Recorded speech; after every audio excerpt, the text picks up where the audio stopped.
Baik, selamat malam. Saya atas nama Renil Safliana Baswaja dengan NIM 2003030103, kelas C semester 2 jurusan Sosiologi. Saya akan mereview buku kelima. Bab 1, Metode Sosiologis Aturan Kata Pengantar untuk edisi pertama. Kami sangat sedikit terbiasa melakukan fakta sosial secara ilmiah, yang pasti proposisi yang terkandung dalam buku yang mungkin mengejutkan pembaca.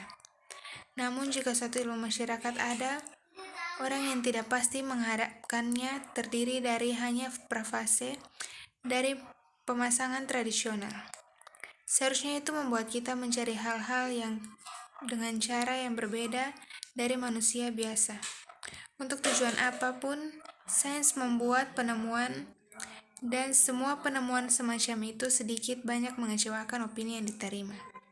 Jadi, kecuali dalam sosiologi, seorang menganggap akal sehat otoritas yang terlebih lama hilang, dan ilmu-ilmu lain yang memang begitu tidak jelas, dari mana itu bisa diturunkan, sarjana harus tertekad pada pemutusan dan tidak terintimidasi oleh hasil penyelidikan pemimpin, asalkan telah dilakukan secara metodis.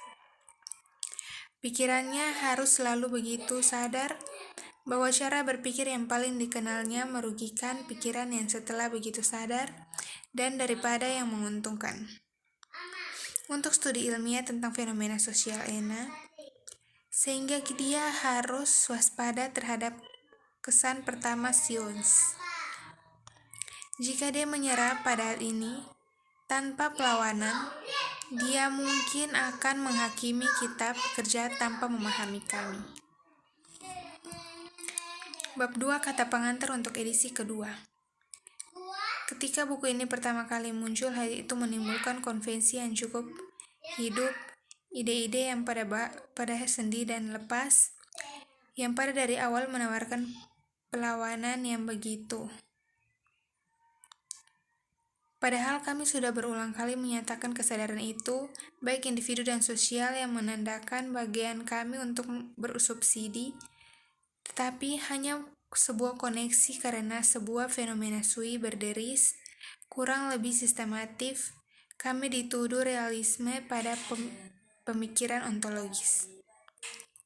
Sementara kami mengatakan dan mengulangi dengan segala cara yang memungkinkan bahwa kehidupan sosial terdiri dari seluruh representasi yang kami dituduh menghilangkan dari sosiologi itu elemen pikiran. Kritik bahwa melangkah lebih jauh untuk menghidupkan kembali cara kami berargumen yang orang mungkin berpikir telah menghilang secara definitif. Memang, pendapat tertentu diperhitungkan kepada kami yang belum kami ajukan, di berpura-pura bahwa mereka sudah sesuai berpartisipasi orang lain. Namun, pengalaman inilah yang mendemokrasikan semua bahaya dan metode ini, yang dengan membiasakan seseorang dalam melakukan pembangunan secara sewenang-wenang, sistematif dan sedangkan dibahas. Juga mungkin satu untuk menang tanpa kesulitan atas mereka, kami tidak berpikir bahwa kami menipu diri sendiri ketika kami menyatakan itu. Sejak saat itu, resistensi semakin melemah. Bab 3, Karakteristiknya yang berbeda. Dari beberapa yang terbentuk dalam pokok pembahasan ilmu alamiah lainnya, sebelum memulai pencarian metode ini yang sesuai dalam induksi fakta sosial, yang sangat penting untuk mengetahui fakta yang disebut sosial, pernyataan yang semakin penting karena istilah itu digunakan tanpa lebih revisi. Hal ini biasanya digunakan untuk menunjukkan hampir semua fenomena yang terjadi di masyarakat. Betapapun kecilnya kepentingan sosial dari generasi-generasi elite yang mereka hadirkan. Namun di bawah judul ini, bisa dikatakan tidak ada manusia yang kejadian yang biasa yang disebut sosial. Setiap orang minum, tidur, makan, atau menggunakan nalarnya. Fakta-fakta yang bersifat sosial yang satu, sosiologi tidak akan memiliki materi pelajaran secara khusus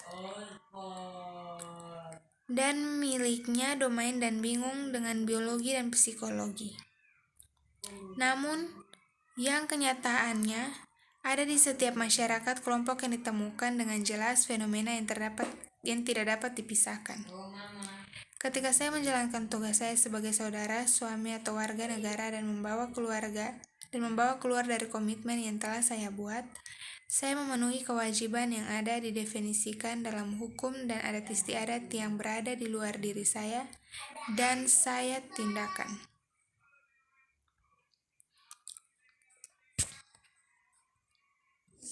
Bab 4.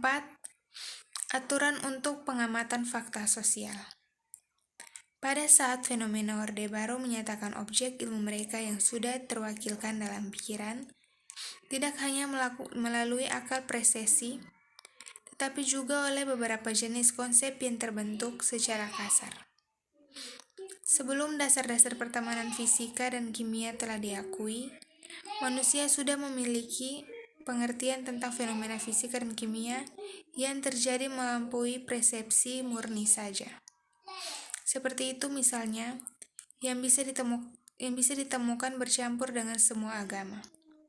Ini karena pemikiran reflektif mendahului sains, yang hanya menggunakan secara lebih metodis. Manusia tidak bisa hidup di antara hal-hal yang berbentuk ide tentang mereka yang menurut dia mengatur perilakunya. Tapi karena pengertian ini lebih dekat dengan kita dan lebih dalam memahami mental daripada realitas yang sesuai dengannya, kita secara alami cenderung menggantikan dengan realitas, memusatkan perhatian kita spektualitas atas mereka. Alih-alih mengamati, mendeskripsikan, dan membandingkan hal-hal, kami puas untuk merefleksikan ide-ide kami, menganalisis dan menghubungkan mereka. Alih-alihmu yang menghubungkan dengan realitas yang tidak kami jalankan daripada analisis ideologis. Tentu, analisis ini tidak dapat menutup kemungkinan pengalaman kami yang dapat meminta fakta untuk menguatkan gagasan ini atau kesimpulan yang diambil dari mereka. Bab 5. Aturan untuk membedakan norma dan patologis. Pengamatan yang dilakukan menurut aturan sebelum penyempurnaan dua urutan fakta yang sangat berbeda dalam hal tertentu. Mereka yang sama-sama seharusnya dan mereka yang seharusnya berbeda dari apa adanya, yang fenomena normal dan fenomena patologis. Bahkan telah melihat bahwa perlu untuk memasukkan kedua dan didefinisikan digunakan oleh semua penelitian yang harus dimulai. Namun, jika dalam aspek tertentu mereka memiliki sifat yang sama, mereka sebagaimanapun merupakan dua varietas yang berbeda di antara yang penting. Untuk mengetahui bukan apa itu, tapi apa yang diinginkan, kita harus menggunakan suges, pikiran, bawah sadar, sentimen, naluri, dorongan vital, dan apa sains. Kata yang kemudian menulis yang sudah dikutip dan bisa menerangi baik atas dunia, tetapi meninggalkan kegelapan di hati manusia. Hati harus buat iluminasi sendiri. Jadi sains dilucuti dan dihampiri dari semua praktik yang baik dan berusaha mengejar pengetahuan tentang realitas jika pengetahuan kita diperoleh dan tidak bisa melayani kita dalam hidup kita. Bisakah kita menjawab dan menggunakan penyebab yang kita ketahui tentang fenomena, pengetahuan dan penawaran kepada kita, saran untuk menghasilkan sebab-sebab di kemauan. Tetapi, dari satu pandangan, setiap cara adalah tujuan. Karena untuk mengerjakan sarana, diperlukan tindakan kemauan yang sama seperti yang dilakukan dalam pencapaian tujuan yang dipersiapkan jalannya. Selalu beberapa jalan yang menuju tujuan tertentu dan karena itu pilihannya harus dibuat di antara mereka. Bab 6. Aturan dan konstitusi jenis sosial. Karena suatu fakta sosial hanya dapat diberi label norma dan abnormal dalam hubungannya suatu spesies tertentu. Apa yang dikatakan sampai saat ini mengandung arti bahwa cabang sosiologi yang dikhususkan pada konstitusi dan klasifikasi spesies ini, gagasan tentang memberikan kita jalan tengah dari dua konsepsi yang berlawanan, kehidupan sosial yang telah lama menimbulkan pemecahan. Saya merujuk dan nominasikan sejarah pertama dan realisme ekstrim filsuf. Bagi para sejarawan, masyarakat merupakan orang yang mempunyai ciri khas sendiri.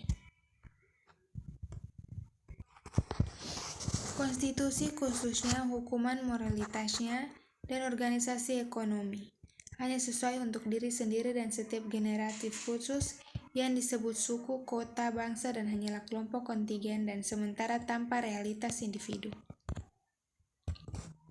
Bab 7. Aturan untuk penjelasan fakta sosial.